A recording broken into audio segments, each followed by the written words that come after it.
Efésios capítulo 4. Efésios capítulo 4. À guisa de contexto, eu farei a leitura a partir do versículo de número 17 até o versículo 32.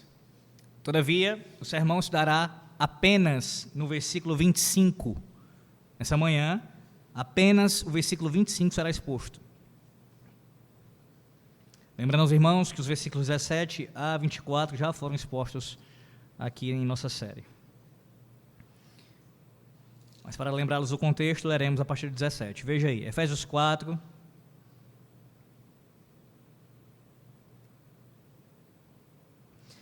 (17) até o 32. Assim diz a palavra do Senhor nosso Deus, a sua palavra infalível, inerrante, inspirada pelo seu Santo Espírito. Isto, portanto, digo e no Senhor testifico, que não mais andeis como também andam os gentios, na vaidade dos seus próprios pensamentos, obscurecidos de entendimento, alheios à vida de Deus, por causa da ignorância em que vivem, pela dureza do seu coração, os quais, tendo se tornado insensíveis, se entregaram à dissolução para com avidez cometerem toda sorte de impureza. Mas não foi assim que aprendestes a Cristo, se é que de fato o tendes ouvido e nele fostes instruídos, segundo é a verdade em Jesus, no sentido de que, quanto ao trato passado, vos despojeis do velho homem, que se corrompe segundo as concupiscências do engano, e vos renoveis no espírito do vosso entendimento, e vos revistais do novo homem, criado segundo Deus, em justiça e retidão, procedentes da verdade. Por isso, deixando a mentira, fale cada um a verdade com o seu próximo, porque somos membros uns dos outros. Irai-vos, e não pequeis. Não se ponha o sol sobre a vossa ira, nem deis lugar ao diabo. Aquele que furtava, não furte mais, antes trabalhe, fazendo com as próprias mãos o que é bom, para que tenha com o que acudir ao necessitado. Não saia da vossa boca nenhuma palavra torpe, e sim unicamente a que for boa para a edificação, conforme a necessidade. E assim transmita graça aos que ouvem. E não entristeçais o Espírito de Deus, no qual fostes selados para o dia da redenção.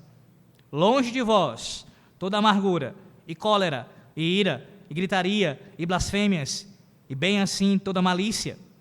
Antes, sede uns para com os outros benignos, compassivos, perdoando-vos uns aos outros, como também Deus, em Cristo, vos perdoou.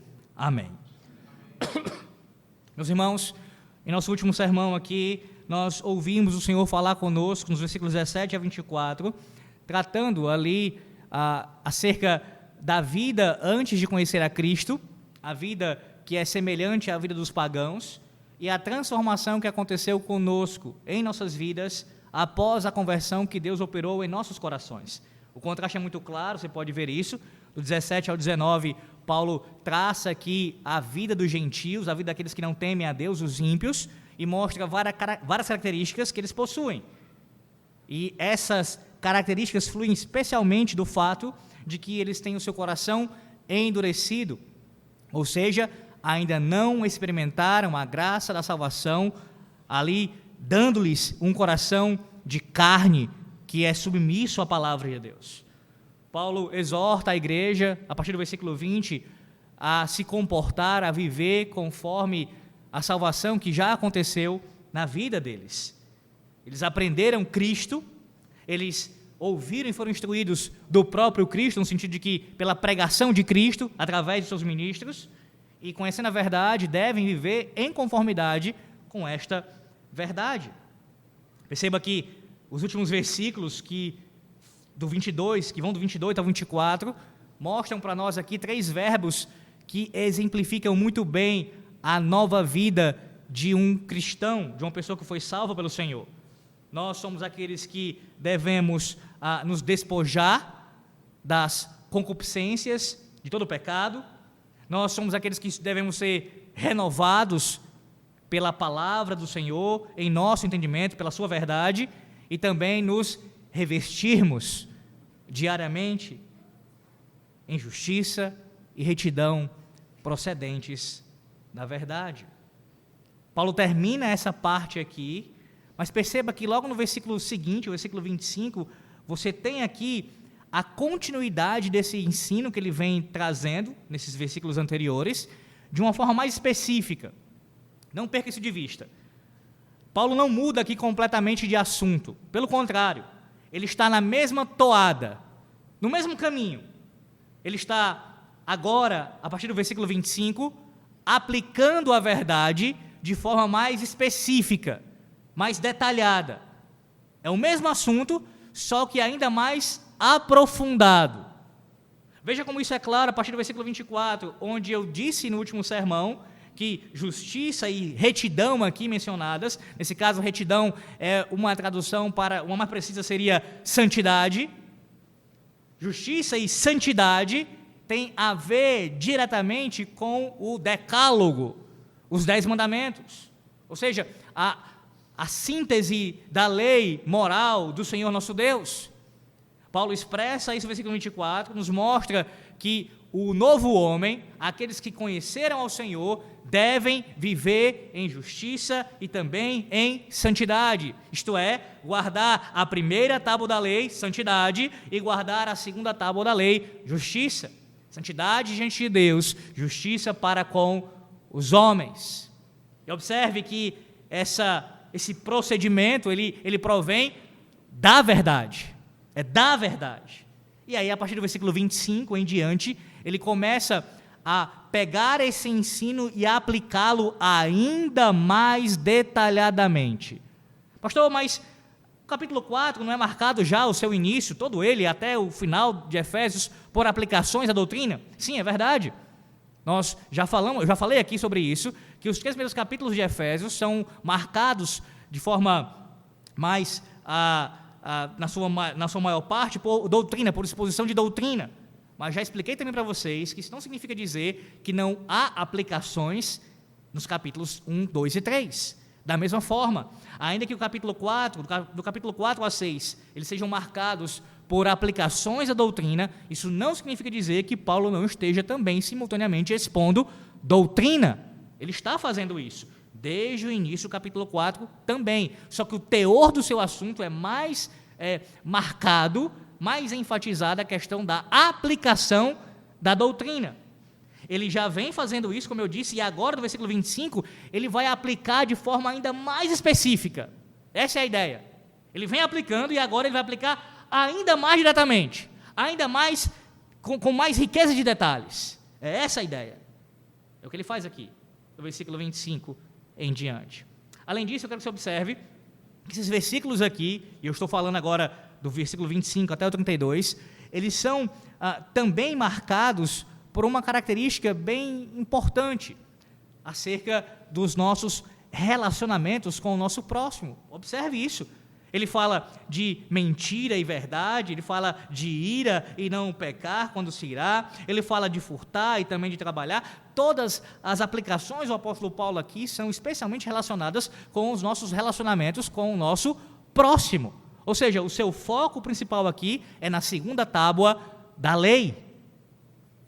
Além disso, observe uma característica também importantíssima nessas aplicações que o apóstolo Paulo faz. Cada uma delas, do versículo 25 em diante, elas são marcadas por essa estrutura: proibição, dever e fundamento dessa ordem.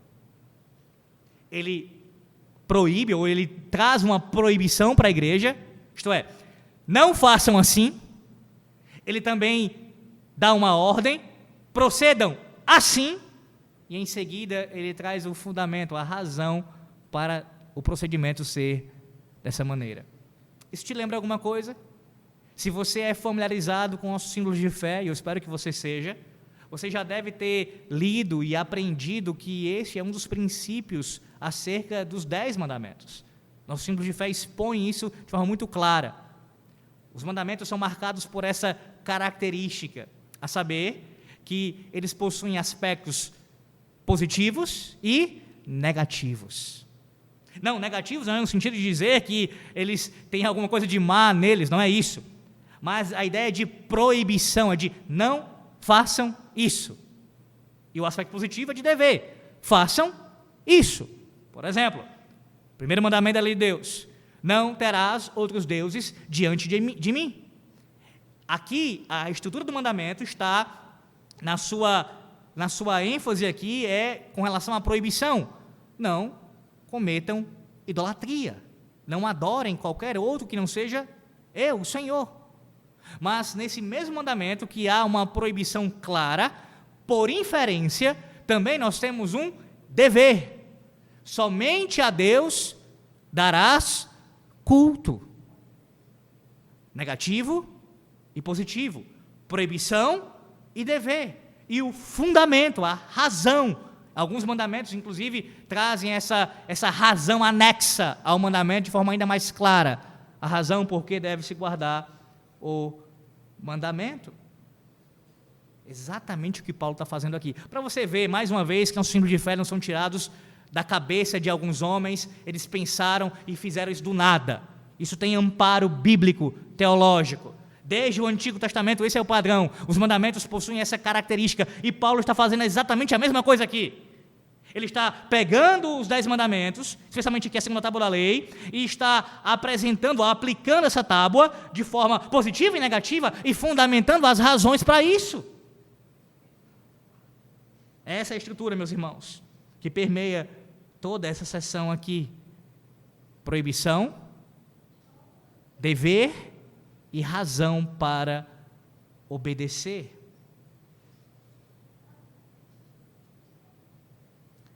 Além disso, observe agora, a partir do versículo 25, como é que Paulo começa essa seção. Ele diz assim: por isso,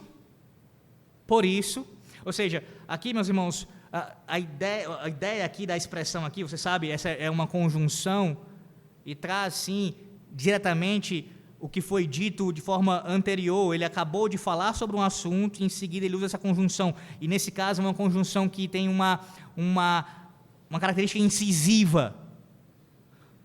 Portanto, sendo assim, desse modo, por isso, ou seja, à luz do que eu acabei de explicar, e especialmente os últimos versículos 22 ao 24, vocês que devem se despojar, vocês que devem ser renovados, vocês que devem se revestir, por isso, despojem-se da mentira e revistam-se da verdade. E isso vai marcar toda a sessão também. O que você tem que se despir, você tem que abandonar, retirar as vestes sujas do pecado, e o que você precisa vestir ou se revestir. Nesse caso aqui é a verdade. A verdade. Alguns comentaristas debatem o porquê que Paulo começou essa sessão aqui falando exatamente do 9º mandamento. Por que o 9º mandamento é citado aqui primeiramente no versículo 25? Mas isso é claro, meus irmãos, à luz do contexto. O contexto mostra isso. Veja que desde o início do capítulo 4, o apóstolo Paulo falou de unidade, falou da Santíssima Trindade, falou da diversidade na igreja com relação aos dons, falou também aqui de outras características como a própria corporatividade da igreja. A igreja é um corpo unido e também deve ser madura, deve crescer em maturidade. Mas tudo isso é marcado pela verdade. Pela verdade. Veja o versículo 15 do capítulo 4. Paulo diz: mas seguindo a verdade em amor, cresçamos em tudo naquele que é a cabeça, Cristo. O tema da verdade, ele vem sendo falado no capítulo 4. Não é por acaso que ele no versículo 25 trata desse assunto. Mais ainda, o versículo 24, o versículo logo anterior aqui, também ele termina o versículo 24 falando da verdade. Então, não é sem sentido que ele começa esse versículo 25 também com esse mesmo assunto, que é marcado, que marca, ou melhor dizendo, esse capítulo 4, a verdade. A verdade. A verdade esta que deve ser a nossa veste, a nossa roupa. Perceba como o modo de vida do homem está integralmente ligado à pessoa. E por esse motivo, o modo de vida e a posição do novo homem devem estar totalmente integrados. Uma vez que o crente, você, é um novo homem após a sua conversão, a sua vida subsequente deve refletir necessariamente a sua posição. Sim, Paulo aqui está mostrando para nós como a nossa posição aqui, ela deve ser, ou melhor, a nossa conduta deve ser de acordo com a nossa posição. Se somos um novo homem, se experimentamos a salvação em Cristo, logo a nossa conduta precisa ser também conforme esta posição. Senão você tem uma inconsistência, uma vida hipócrita, que não condiz com aquilo que você diz professar ser.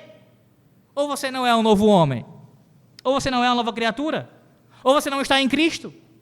Se você está em Cristo, a exortação que Paulo faz à santidade aqui, à igreja de Éfeso e a todos nós, ela deve ser seguida por você e por mim. Pois bem, assim ele começa. Portanto, vivam em conformidade com a nova criatura, o novo homem que vocês são. Em seguida ele trata agora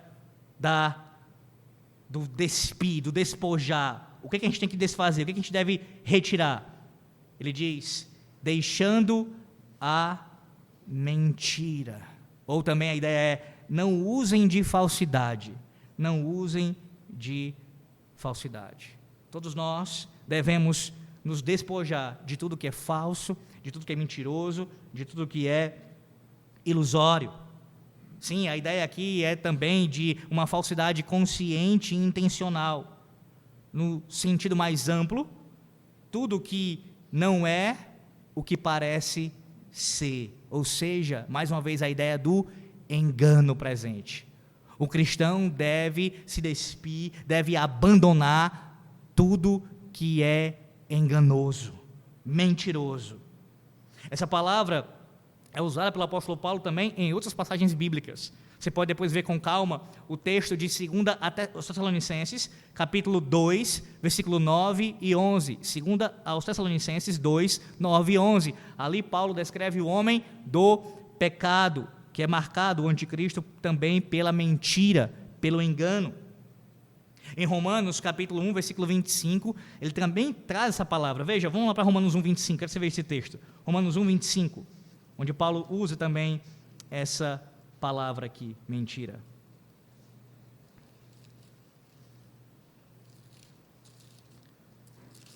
Romanos 1, 25, a palavra de Deus diz, pois eles mudaram a verdade de Deus em mentira, adorando e servindo a criatura em lugar do Criador, o qual é bendito eternamente. Amém. Lembre-se que essa passagem, no capítulo 1 de Romanos, ela fala da corrupção da humanidade. E o foco aqui é principalmente no pecado da idolatria. A ideia é que a pessoa que vive em pecado, ela é alguém que trocou a verdade de Deus por uma mentira. Ela abandonou o Deus único e verdadeiro, o Senhor de toda a existência, e foi adorar e prestar culto a falsos deuses. Uma mentira. De fato, a verdade é conhecida, mas ela é, no contexto de Romanos 1, suprimida. E é transtornada em mentira. Meus irmãos, a verdade, ela estabelece um modelo para a vida.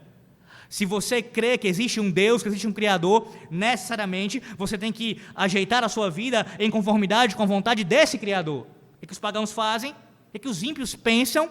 Eles suprimem a verdade, eles sufocam a verdade de Deus e transtornam-na em uma mentira, para que não se adequem, para que não modelem suas vidas de acordo com a vontade do seu Criador. E assim possam viver de forma dissoluta, como bem lhe aprouver os seus corações. Lá em 1 de João, capítulo 2, que nós veremos à noite, 1 de João 2, 21, João diz assim, não vos escrevi porque não saibais a verdade, antes porque a sabeis, e porque mentira alguma jamais procede da verdade. A palavra de Deus diz que mentira alguma procede da verdade, elas são opostas. Opostas. Em todos os contextos, aqui são só alguns que eu citei para os irmãos, que essa palavra é usada, seja por Paulo ou pelo próprio apóstolo João, ela aparece, a palavra no original, como uma antítese. da verdade. A falsidade aqui, apontada pelo apóstolo Paulo, como eu já expliquei, ela indica aquilo que não é autêntico, não é real. A vida do velho homem, ela é marcada por uma vida de engano. E Paulo diz que esse tipo de vida foi deixada de lado em nossa conversão. Os Efésios, meus irmãos, estão sendo lembrados aqui pelo apóstolo Paulo, de novo, no versículo 25, que o estilo de vida anterior, que era ligado ao paganismo, de superstições, falsas religiões, um culto a falsos deuses, cheio de perversões, isso foi abandonado, foi deixado por eles quando eles foram convertidos. Portanto, lembrem-se disso, deixando a mentira, que vocês já deixaram. À luz disso, talvez você se pergunte essa manhã, ou já tenha se perguntado em algum momento da sua vida: por que não podemos mentir? Qual é a razão principal, por que nós não podemos mentir?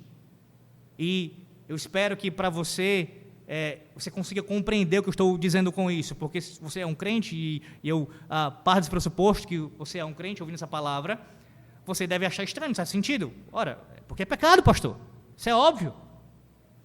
Mas na sua caminhada cristã, e até mesmo antes dela, mais ainda, isso pode ter acontecido. Você pode ter questionado por que é pecado mentir. E mesmo como convertido, ainda ter tido dificuldade de entender essa questão. Não, eu nunca tive dificuldade, pelo contrário, eu sei que é algo mal. Sabe mesmo? Porque há pessoas que mesmo na igreja, elas tentam justificar algumas mentiras. Em certas ocasiões, em certas circunstâncias, dependendo do contexto, eu posso mentir, seria legítimo mentir. Então, a pergunta se faz necessária: por que é que a mentira é pecado? E a razão primeira para isso é bem simples. A mentira é pecado porque ela é um ataque contra o ser de Deus. Ela é um ataque contra o ser de Deus. Veja isso. Olha lá para Tito. Tito, carta do apóstolo Paulo a Tito, capítulo 1.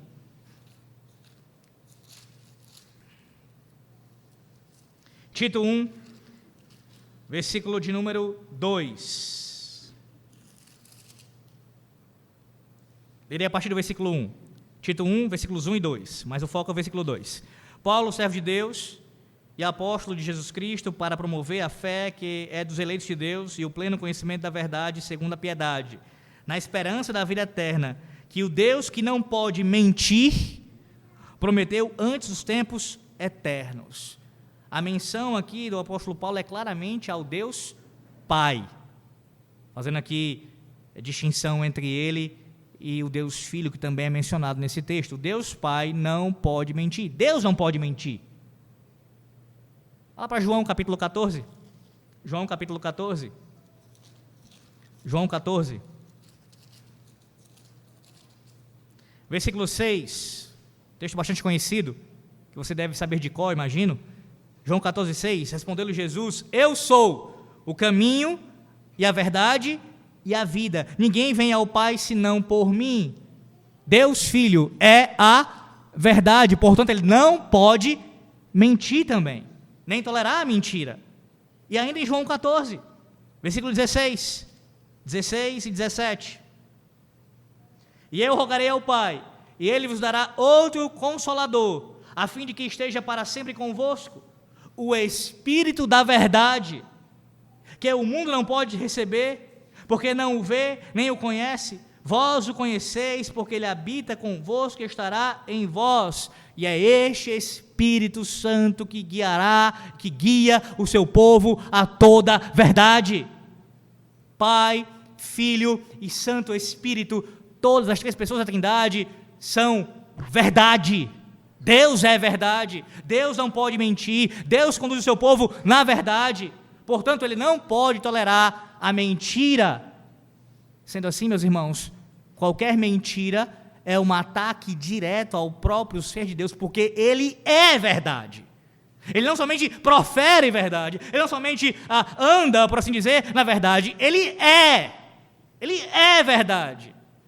E sendo ele verdade, qualquer coisa que seja diferente disso é um ataque ao seu caráter. Uma segunda razão, essa é suficiente, nós sabemos disso, mas há uma segunda razão também, que eu gostaria de salientar aqui nessa manhã. Porque você que é nova criatura, está em Cristo, não pode mentir. Porque é pecado mentir? Porque a mentira, meus irmãos, ela é própria do diabo. Ela é própria do maligno. Lembre-se do que aconteceu lá no Éden. E observe aqui o texto de Efésios capítulo 4. Não perca de vista o texto. É o nosso texto à exposição dessa manhã. A gente passeia por alguns textos para poder mostrar também essa verdade em outros lugares. Mas veja o texto de Efésios 4, versículo 24. Veja como, que é o texto anterior, como Paulo já traz essa ideia aqui. Ele diz assim: e vos revistais do novo homem, criado segundo Deus.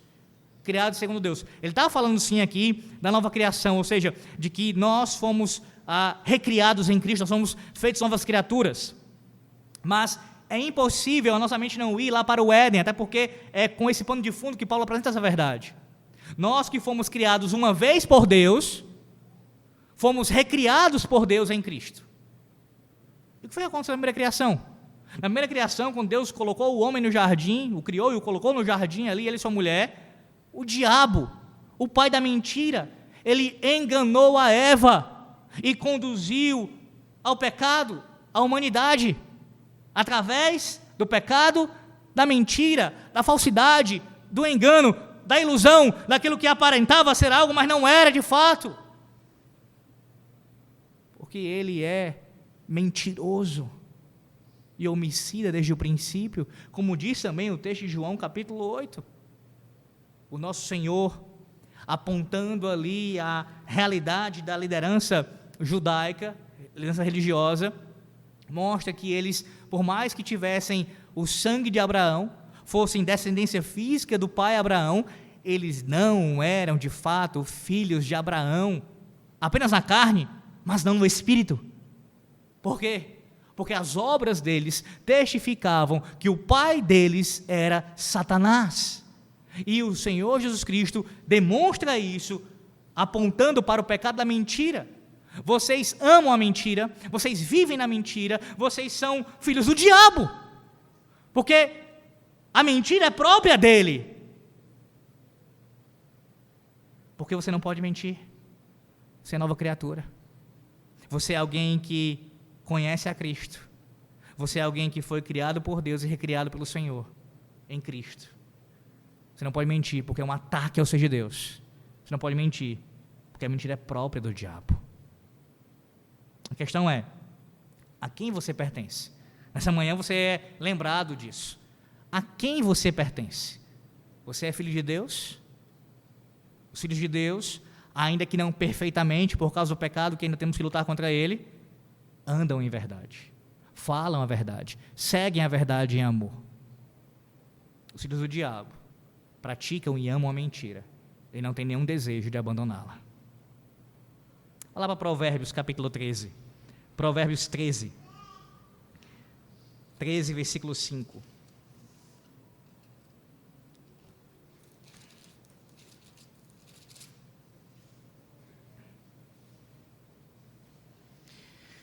Provérbios 13, versículo 5. O justo odeia.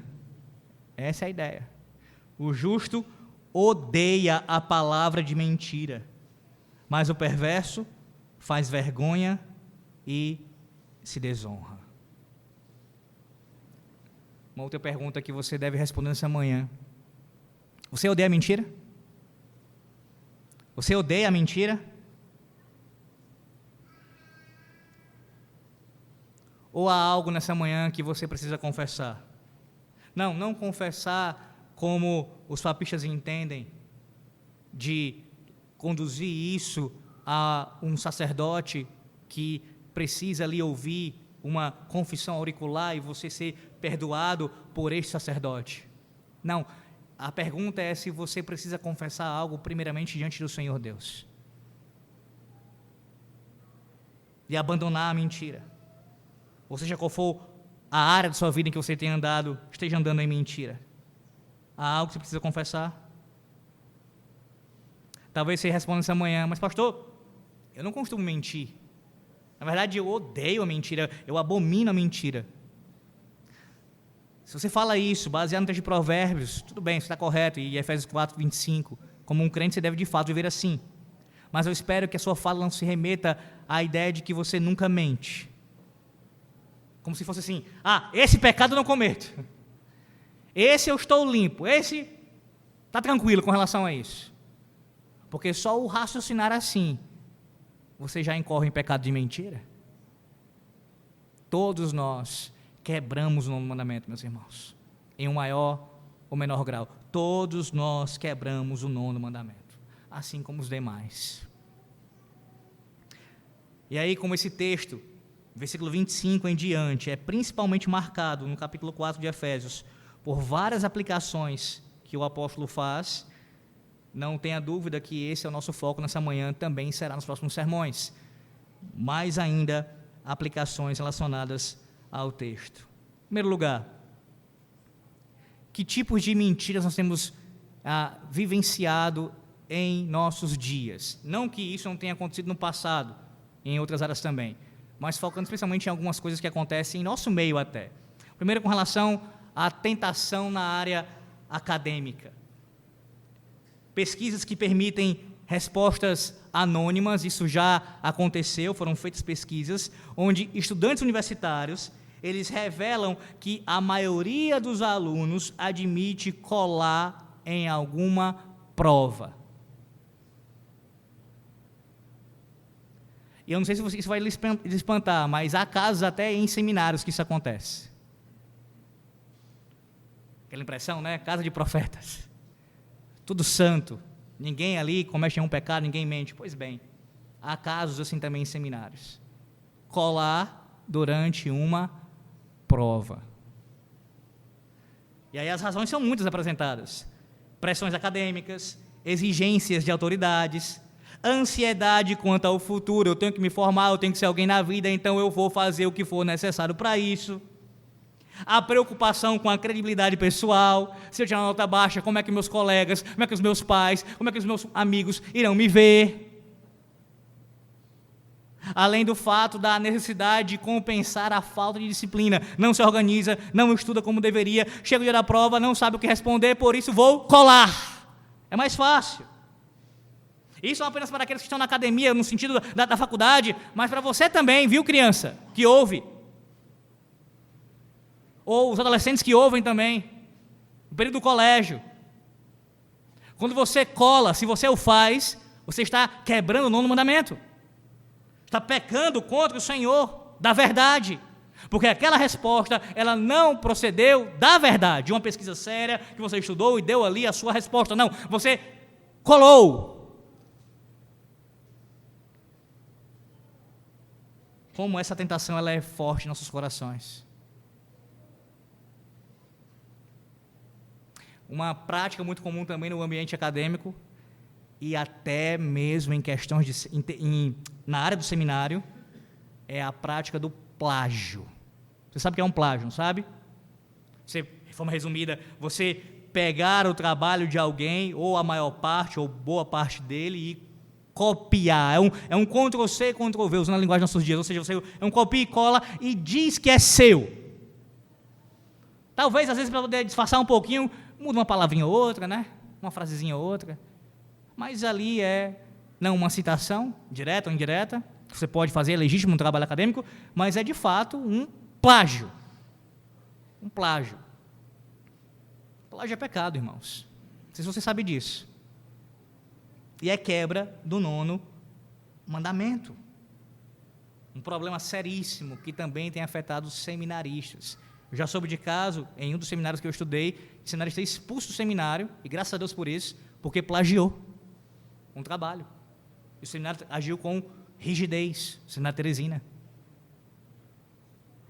Uma outra tentação, meus irmãos, para isso, o que se refere a essa questão da mentira, e veja como isso é muito sutil para alguns, é a tentação de você representar ou se referir a si mesmo, a sua representação de si mesmo com falsidade. com falsidade. Nós vivemos numa sociedade que há grande facilidade para nos locomovermos. Então, com frequência, nós frequentamos igrejas em que a maioria dos membros não sabe quem nós somos. Vamos em outros lugares também que as pessoas não nos conhecem, não sabem de onde a gente veio. E assim é fácil nós nos apresentarmos como alguém que teve cargos importantes, experiências numerosas, pessoas de grande relevância por onde passamos. Pessoas que costumam incorrer nesse erro. Elas passam uma imagem de si mesma para as outras, que é uma imagem ilusória, enganosa. Você conhece alguém assim? Você já fez isso? É quebra do 9º mandamento. É amar a mentira e andar na mentira. Não estou falando aqui para você ficar falando mal de si mesmo, fazer uma péssima imagem de você. Não é esse o caso. Mas é quando o indivíduo ele fala, ele representa a si mesmo como ele não é. A gente vê isso muito entre as crianças e até no contexto da adolescência, pecados assim acontecendo. A gente não quer ficar por baixo, né? A gente quer sempre parecer bem, assim, para os outros. A gente pode estar com uma situação financeira horrível, nossos pais, nossa casa, mas a gente quer mostrar que tem alguma coisa. Eu tenho aqui o dinheiro, eu quero impressionar aquela menina, eu quero impressionar aquele rapaz, eu quero impressionar aquele colega, e aí a gente começa a representar a si mesmo como nós não somos. Isso também acontece entre os adultos, na igreja. É uma preocupação vaidosa consigo mesmo. Uma coisa é você lutar e zelar pelo seu bom nome, o nome de cristão, de servo do Senhor. Isso é legítimo e é inclusive uma implicação desse mandamento também. Outra coisa é você representar com falsidade quem você não é. São duas coisas bem distintas, querendo parecer mais inteligente do que é, mais rico do que é, mais belo do que é, seja o que for, mais o que você é. Mas há uma outra situação ligada a essa também. Quando outras pessoas nos apresentam sem ser de acordo com o que nós somos. Isso acontece também. Seja um pregador que vai pregar numa igreja e ele começa a ser apresentado com títulos e outras coisas que ele não possui. Ou ele mesmo escreve lá num desses sites acerca do seu currículo e começa a colocar lá, como eu já vi, formação teológica em lugar tal, mestrado no lugar tal, doutorado no lugar tal. Tem um indivíduo que eu já citei aqui que ele fez em 6 para 7 anos, ele fez formação teológica, mestrado e doutorado em teologia. Um gênio, representando a si mesmo, e também, como eu disse, outros que fazem acerca de nós aquilo que nós não somos. Nós não somos. Isso, além de quebra do 9º mandamento, meus irmãos, como você sabe, sempre uma quebra de um mandamento puxa a quebra de outro mandamento também. Você não quebra somente um mandamento, nunca. É também uma falta de contentamento com o que nós somos e com o que nós temos. É não ser satisfeito com quem você é e com o que você tem. E aqui não entenda isso de forma errada. Não é a falta, uma insatisfação que é legítima, você buscar a melhora. Eu estou falando da falta de contentamento, da insatisfação pecaminosa, que é murmuradora, que é falseadora, que nega a verdade, abraça a mentira, representa a si mesmo e ouve elogios de outros que não são de acordo com a verdade. Esse é o caso aqui. Há um outro também pecado relacionado à questão da mentira, que também passa desapercebido por nós muitas vezes. Não é raro vermos pessoas se referindo a suas experiências passadas de pecados sórdidos, terríveis cometidos, enfatizando isso para dizer o seguinte: veja o tamanho da graça de Deus em minha vida. Pastor, o que é isso? Entenda. É claro que você dará testemunho do que Deus fez na sua vida. A questão não é essa. E de fato, Deus pode ter tirado uma condição muito terrível, pecaminosa. Você estava vivendo uma vida dissoluta. Sim, isso pode ter acontecido com você. Estou falando dos casos em que são aqueles conhecidos no meio pentecostal, mas não apenas lá, os testemunheiros. Eles são conhecidos não por pregar o evangelho, mas em todo lugar que eles vão para dar testemunho. Aí começa a falar, eu era feiticeiro, eu vivia na macumba, eu vivia não sei o quê, eu vivia na prostituição e tal, e fala, só da vida dele pregressa, terrível, que ele diz que viveu, mostrando o que Deus fez na vida dele. Uma tentação clara ali sendo demonstrada de você se gloriar nessas coisas. E sim, há alguns que demonstram com as suas palavras um certo até um ar saudosista daquilo que vivenciou.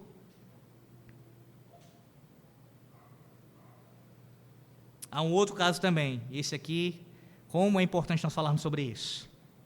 Alguns também são tentados, inclusive em nosso meio, na igreja do Senhor Jesus Cristo. Betel está inclusa nisso, toda a igreja, ela também tem que lidar com isso em alguma medida. Alguns são tentados a criar controvérsia na igreja, ao tratarem de assuntos que desconhecem ou distorcem o que não sabem. A competição de ideias, relacionamentos e reputação pode causar um surto de egos inflados na igreja. A busca pela promoção pessoal por meio da desvalorização do outro é uma tentação sempre presente. Pode acontecer, e não é raro que acontece, de alguém usar contra o pastor as palavras que ele acabou de falar na sua pregação, sem as nuances ou caracterizações dele, fazendo com que essa palavra dele pareça exagerada, não bíblica ou frívola, apenas para que o acusador pareça, em contraste, mais espiritual, mais bíblico e mais sábio. Não, eu não estou dizendo que pregadores estão isentos de falarem coisas equivocadas no púlpito e até pecarem também, isso pode acontecer, mas o ponto aqui, que eu quero que você se atente, é para o que acontece muitas vezes também. Representar com falsidade o que é dito numa pregação. Isso é pecado. Isso é pecado. E o caminho para isso, para resolver isso, é conversar com a pessoa.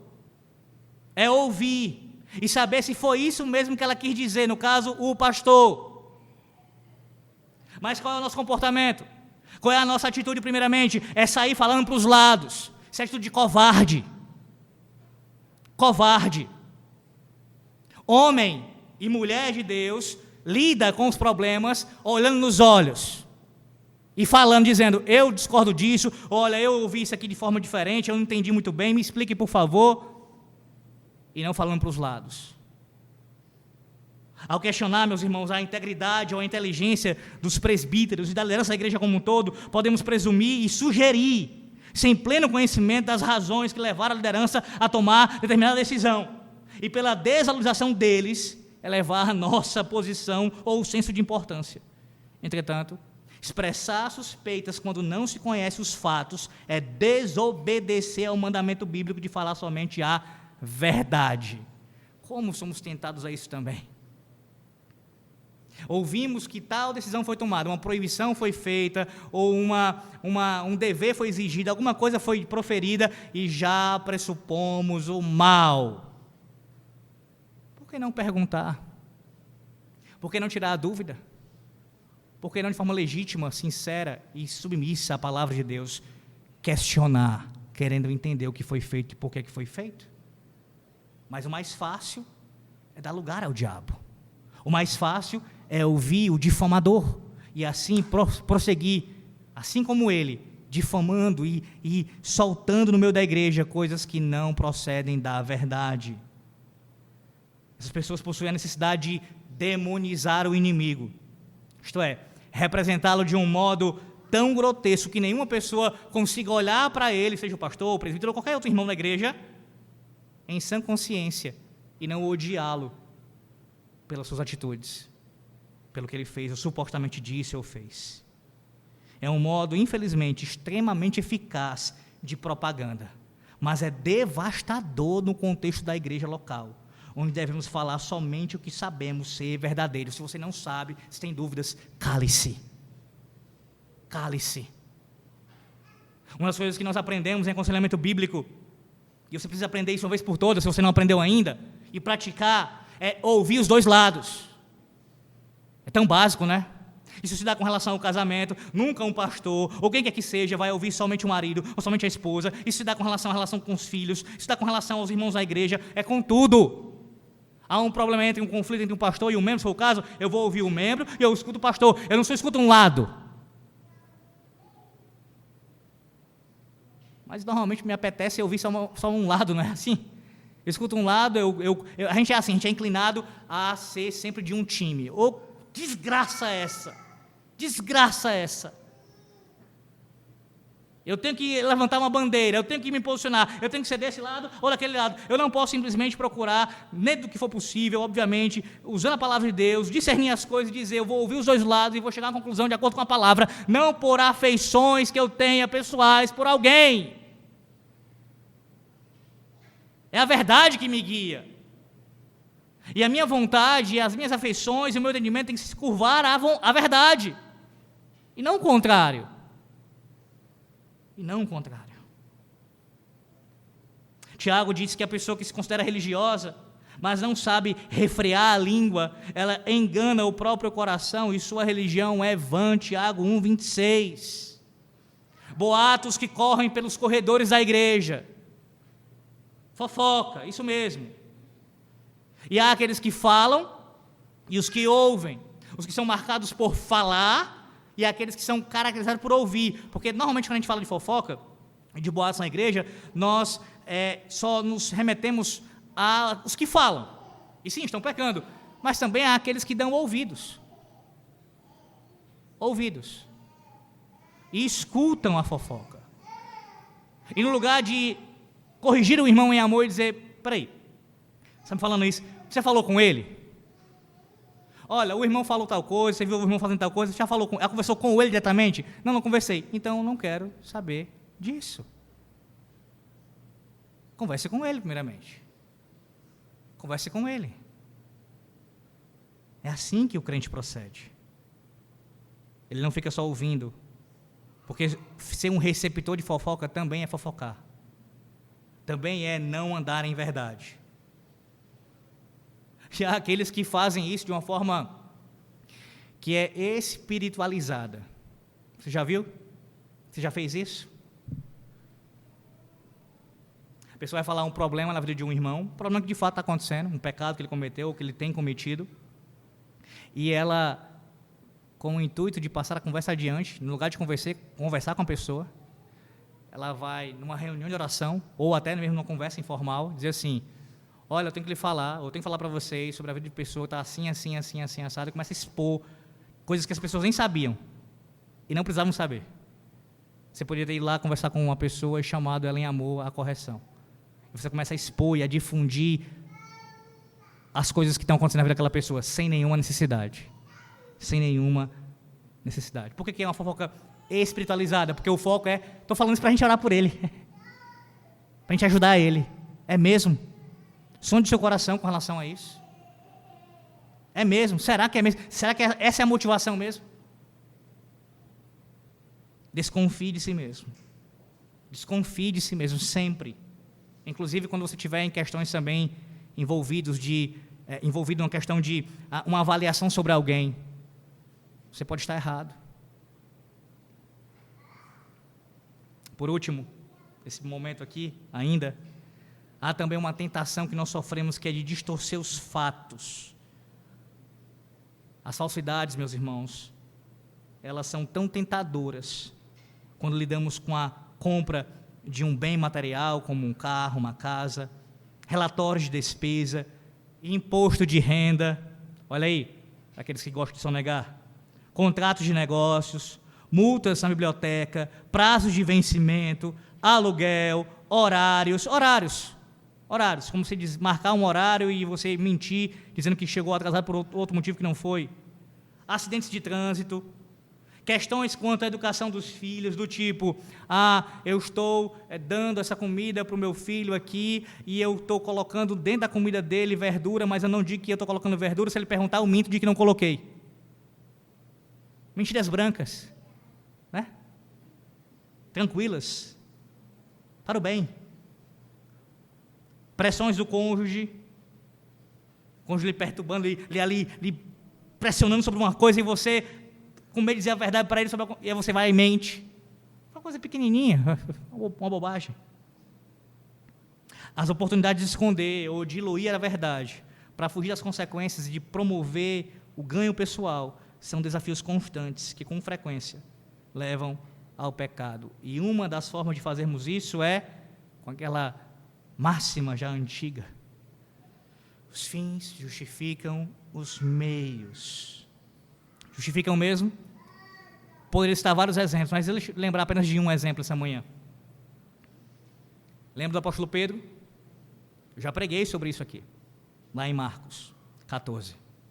Pedro, quando ele negou o Senhor, você deve lembrar que ele negou o Senhor, foi pecado, é claro, através de mentiras. Não conheço. E para dar maior gravidade a esse pecado, o que deu ainda maior gravidade, foi que ele começou a praguejar, isto é, ele começou a fazer um juramento falso de que não conhecia o seu Senhor e Salvador. Qual era o fim? Proteger a própria vida. Não é um fim legítimo, não? Eu vou mentir para escapar, para proteger a minha pele. Então, nessa circunstância, eu posso mentir. Não vai ser pecado. É justificável mentir quando a minha vida está sob risco, ou a de outra pessoa. Não é justificável, é pecado da mesma forma. Da mesma forma. Os fins não justificam os meus irmãos. Mas perceba que Paulo não apenas nos exorta a nos despirmos, nos despojarmos da mentira, colocar essas vestes sujas e imundas para longe de nós.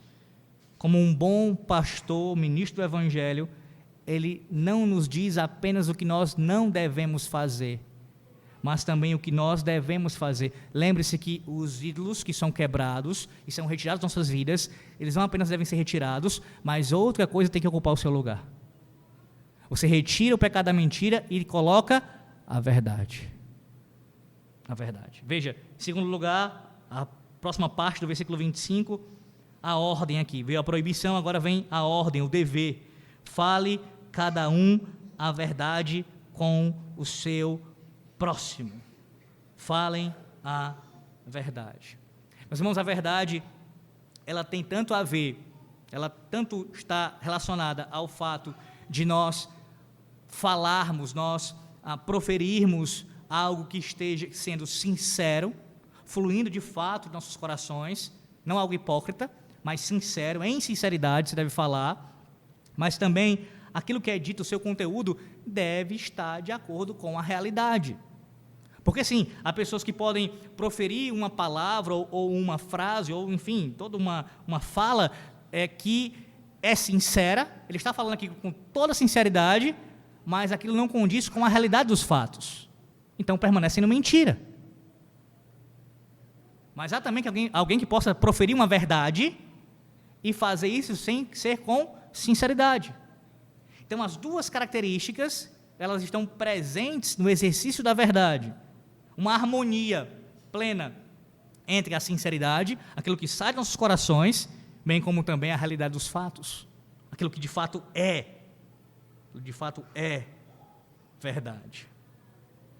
Só que a verdade, meus irmãos, que tem que ser dita por nós e vivida por nós, ela existe também um modo, uma maneira de nós falarmos e vivermos a verdade. Lembre-se, no versículo 15 desse capítulo, volte só um pouquinho, vou ler mais uma vez, versículo 15 do capítulo 4, ele diz assim, Paulo: mas seguindo a verdade em amor. Em amor. Então, o que nós ouviremos agora acerca de falar a verdade, proceder de acordo com a verdade, existe um padrão, uma forma de fazer isso. E você precisa ter esse pano de fundo em sua mente. A verdade é dita e é vivida em amor.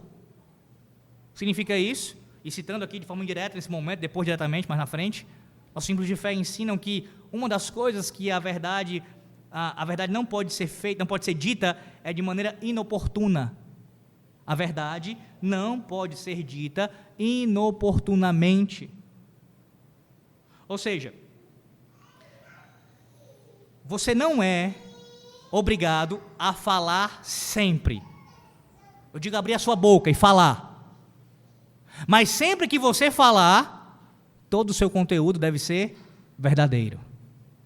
Lembre-se do texto de Eclesiastes capítulo 3, que há tempo para tudo, inclusive tempo de calar.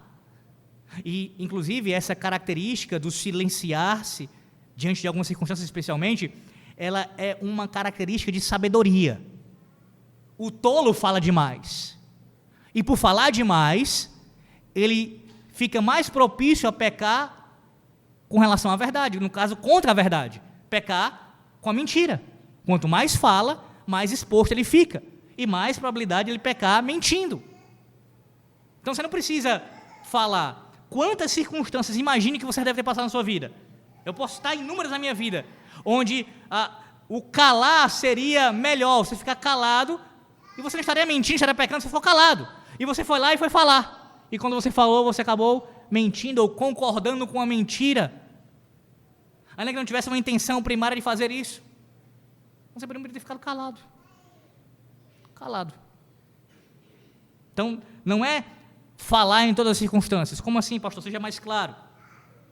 Ora, há casos em que você, por mais que saiba que o que está acontecendo é errado, não é o momento para falar. Eu sei que nós somos inclinados a fazer isso, a querer corrigir quando é com o outro, então todos nós somos muito propícios a fazer isso. Querer chamar a atenção, olha, não, mas há momentos que não cabe. Não será sábio falar naquele momento, será inoportuno dizer a verdade. É verdade, mas não cabe dizer naquele momento. Então não é concordar com a mentira, não é você ficar alimentando o erro, não é isso. Mas é que há momentos em que é inoportuno falar a verdade.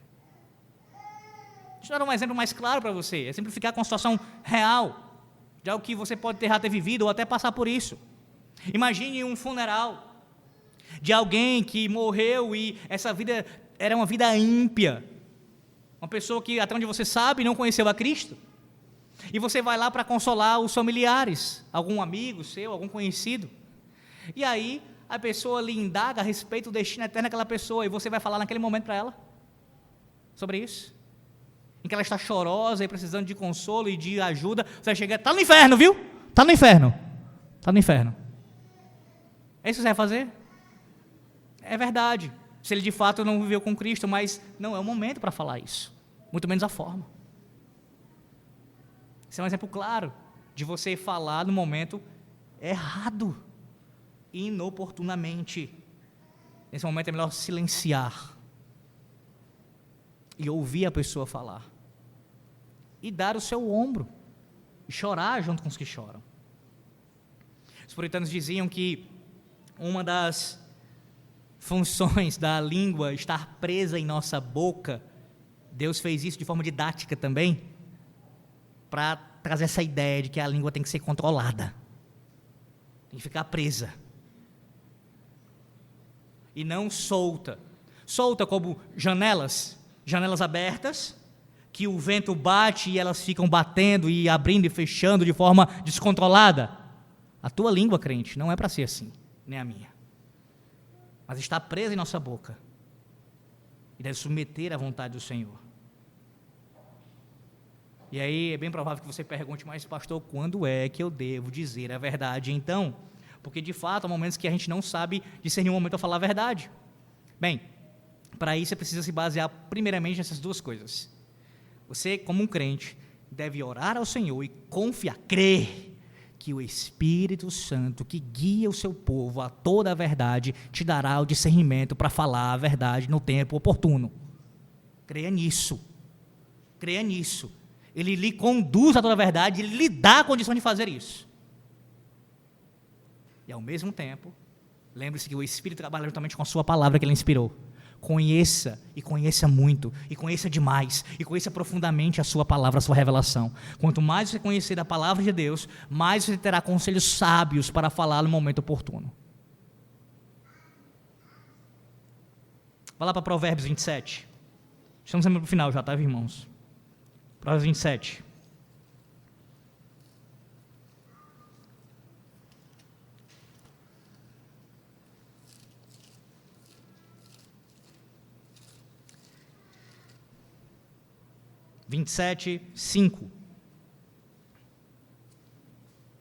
Melhor é a repreensão franca do que o amor encoberto. Veja, a palavra de Deus, se por um lado nos admoesta a não falarmos a verdade de forma inoportuna, também nos alerta ao fato de que nós não podemos deixar de falar a verdade quando for oportuno. Isto é, há momentos em que, se não fizermos a admoestação, se não corrigirmos, estaremos incorrendo em pecado. Com franqueza, com clareza, de forma direta e sincera e em amor, e no momento oportuno, falaremos a verdade. Eu pergunto a você nessa manhã, não apenas com relação a falar a verdade, mas com relação a ouvir a verdade. Como é que você tem ouvido? Como é que você tem ouvido? Lamentavelmente, nosso orgulho, ele nos impede de ouvir uma demonstração, uma correção. A gente sempre quer se justificar, e alguns são demasiadamente mestres nisso. É sempre uma conjunção adversativa, é sempre um mas, olha, tudo bem, pastor, olha, tudo bem, meu irmão, eu realmente fiz isso, mas o fulano, mas isso aqui, mais essa circunstância. Por que você não simplesmente, quando ouvir uma demonstração, não se cala e diz, tá certo, eu pequei, e me arrependo disso, não quero mais fazer isso, e ponto, e segue. Mas tem pessoas que sempre usam um mas. Observe a última parte do texto para a gente poder, no caso, a última parte dessa segunda parte do texto, e depois a última parte do texto propriamente dita. Ele diz a falar a verdade ao seu próximo. Ao seu próximo. O que significa isso? O contexto aqui é especialmente com relação à igreja de Cristo. Com a igreja de Cristo. Sim, nós aprendemos pela palavra de Deus que amar o próximo não é somente amar nossos irmãos em Cristo, é mais do que isso, abrange a todos. Contudo, o contexto aqui de Efésios 4:25, não somente por essa fala aqui de Paulo com o seu próximo, mas o que vem em seguida, porque somos membros uns dos outros, e todo o contexto da passagem, é a vida eclesiástica, dentro da igreja. Em outras palavras, você é chamado a falar a verdade a todos, principalmente com seus irmãos em Cristo. Principalmente no seio da igreja. Principalmente com o seu próximo mais próximo. E isso demanda, dentre outras coisas, zelar pelo bom nome do nosso irmão. Escute o que diz nosso catecismo. Se tiver com ele aí, pode abrir. Catecismo Maior de Westminster, na pergunta 144. 144, acerca dos pecados, ou melhor, dos deveres do nono mandamento. 144. Quais são os deveres exigidos no nono mandamento? Resposta: os deveres exigidos no nono mandamento são conservar e promover a verdade entre os homens e a boa reputação de nosso próximo, assim como a nossa, manter e defender publicamente a verdade e dizê-la sincera, livre, clara e plenamente do coração. Em questões de julgamento, justiça e em todas as demais coisas, quaisquer que sejam, dizer a verdade, só a verdade, julgar caridosamente os nossos semelhantes, amar, desejar e ter regozijo pela sua boa reputação, entristecer-nos pelas suas fraquezas e encobri-las, mostrar franco reconhecimento dos seus dotes e graças, defender a sua inocência, receber prontamente boas informações a seu respeito e rejeitar as que são maldizentes, lisonjeadoras e caluniadoras, prezar e cuidar de nossa boa reputação e defendê-la quando for necessário, cumprir as promessas lícitas, estudar e praticar tudo o que é verdadeiro, honesto, amável e de boa fama. Só o início da pergunta 145, os quais são os pecados proibidos do nono mandamento, só o início dela, veja, os pecados proibidos são tudo quanto prejudica a verdade e a boa reputação de nosso próximo, assim como a nossa, especialmente em julgamento público, e o testemunho falso, subornar testemunhas falsas, aparecer e pleitear cientemente a favor de uma causa má, resistir e calcar à força a verdade, dar sentença injusta, chamar o mal de bom e o bom de mal, recompensar os maus segundo a obra dos justos e os justos segundo a obra dos maus. E aí eles vão citando aqui uma série de outras quebras desse mandamento, mas o meu foco aqui é nesse momento falar do bom nome do nosso próximo. Isso a gente faz de várias formas. Uma delas, quando chegar uma fala contrária, como eu disse, orienta a pessoa a falar com ela. Você sempre procura apaziguar a situação e procura fazer com que ele não venha a mentira se proliferar. E mesmo que seja verdade, aquilo não dá espaço para uma difamação. Quando alguém se demonstrar talentoso, na verdade todos nós temos talentos, dons que o Senhor Deus nos dá, a nossa atitude, a nossa disposição deve ser de, para a glória de Deus, reconhecer isso. E dizer, louvado seja Deus pela sua vida, meu irmão, pela sua vida, minha irmã. E não ficar com inveja, e sempre com um ar de crítica, fazendo alguma ressalva sobre aquela capacidade que a pessoa tem. O bom nome do nosso próximo.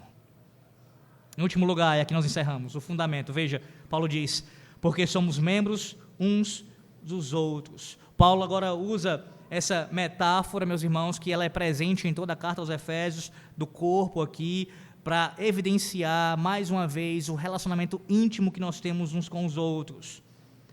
É interessante observar que a palavra que ele usa aqui, para se referir a membros aqui, ela é uma palavra usada para designar nunca membros de uma organização, mas de um organismo. De um organismo. Em outras palavras, os membros de uma organização, eles podem sim, não necessariamente, ter um relacionamento uns com os outros. Mas os membros de um organismo exigem um relacionamento íntimo com os outros membros. E prestação de contas uns aos outros. Além disso, o conceito de relacionamento próximo aqui nessa sentença final, que é o fundamento da sua ordem, é reforçada pela expressão uns aos outros. Uns aos outros. Ou seja, para que esse corpo funcione sem dificuldades com eficiência, a verdade tem de ser expressa entre os membros. Entre os membros. O engano, meus irmãos, por um dos membros, não apenas prejudica esse membro, mas o corpo todo também sofre. E no final, ocorre a autodestruição. Crisóstomo indaga de forma sábia, diz assim, esse teólogo antigo da igreja: se o olho que vê uma serpente, ele vai mentir para o pé? Ou o nariz que sente o cheiro de um veneno mortal, mentirá para a boca? Ou a língua, que sentir um gosto amargo, ela mentirá para o estômago? Isso vai acontecer, meus irmãos? Um membro do corpo mentirá para o outro? Não dirá a informação verdadeira para o outro? Ele vai fazer isso? Ora, se ele fizer isso, ele não prejudica a si mesmo, ele prejudica não somente o membro também, mas o corpo inteiro. De acordo com a mesma lógica, Paulo ressalta aqui que, embora existam muitos membros individuais, esses membros, todos nós aqui presentes, homens, mulheres e crianças, formam um só corpo, um só homem. Portanto, na condição de novos homens, novas criaturas, os crentes recebem a ordem de falar a verdade uns aos outros. Por que a pessoa deve ser renovada? A nossa pessoa deve ser renovada sem falsidade, vivendo em verdade. Entenda isso, nessa última sentença que Paulo traz aqui, o fundamento, para não prejudicar o corpo. Esse é o fundamento, para não prejudicar o corpo. Se um membro mente para o outro, então o corpo não consegue funcionar. Não consegue funcionar. A beleza dessa analogia de Paulo aqui está no destaque dado pelo apóstolo ao fato de que nossas palavras, o que nós dizemos, afetam a capacidade de funcionamento do corpo da igreja. Quando a confiança desaparece, há uma interrupção abrupta de todo o funcionamento do corpo. Só pode ser retomado quando a confiança é restaurada. E qual é a natureza desse corpo? O apóstolo disse anteriormente que a igreja é o corpo de Cristo habitado pelo Espírito Santo e que Deus usará para encher a terra com seu poder transformador. Efésios 1, 23. As nossas palavras e a integridade que conferem credibilidade ao que dizemos são os meios que Deus usa para inundar a terra com o poder do Evangelho. E o apóstolo faz aqui uma ligação fundamental entre piedade e poder que nunca devemos ignorar. A piedade, meus irmãos, não é a causa da graça. Pelo contrário, a graça do Evangelho nos compele a viver uma vida piedosa, que é essencial para o avanço do Evangelho. Sem piedade, o poder do Evangelho não é visto. Proclamar a graça sem exibir santidade prejudica a expansão do Evangelho. E isso deve ser visto no dizer a verdade, falar a verdade, viver a verdade em amor. Concluo com o texto de Zacarias. Volte lá para Zacarias. Zacarias 8. O texto que foi lido na nossa chamada à adoração. Zacarias capítulo 8.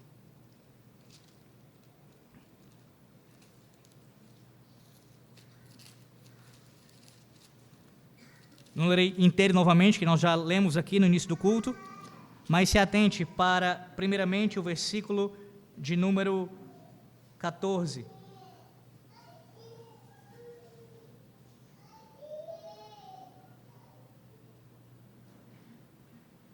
Na verdade, vou ler até a partir do versículo 16, que é o próprio versículo mesmo, 16. Zacarias 8:16.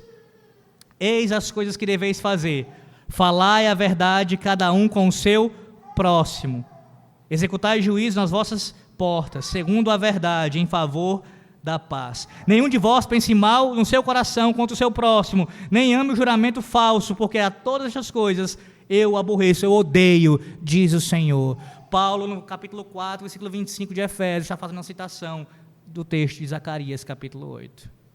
E o contexto é claro, é no meio da igreja da antiga aliança e da igreja da nova aliança, a verdade deve habitar, porque Deus odeia a falsidade, a mentira. Veja o versículo 3 aqui, a gente encerra. Versículo 3. Assim diz o Senhor, voltarei para Sião e habitarei no meio de Jerusalém. Jerusalém chamar-se-á a cidade fiel, a ideia de a cidade da verdade, a cidade que de fato vive em verdade. E o monte do Senhor dos exércitos, o monte santo. Eis aqui a Jerusalém, eis aqui Sião, eis aqui Israel, eis aqui a igreja de Cristo. A verdade deve habitar em nós e em nosso meio. Que Deus nos ajude, meus irmãos, a preservarmos e proclamarmos a sua verdade em amor. Amém.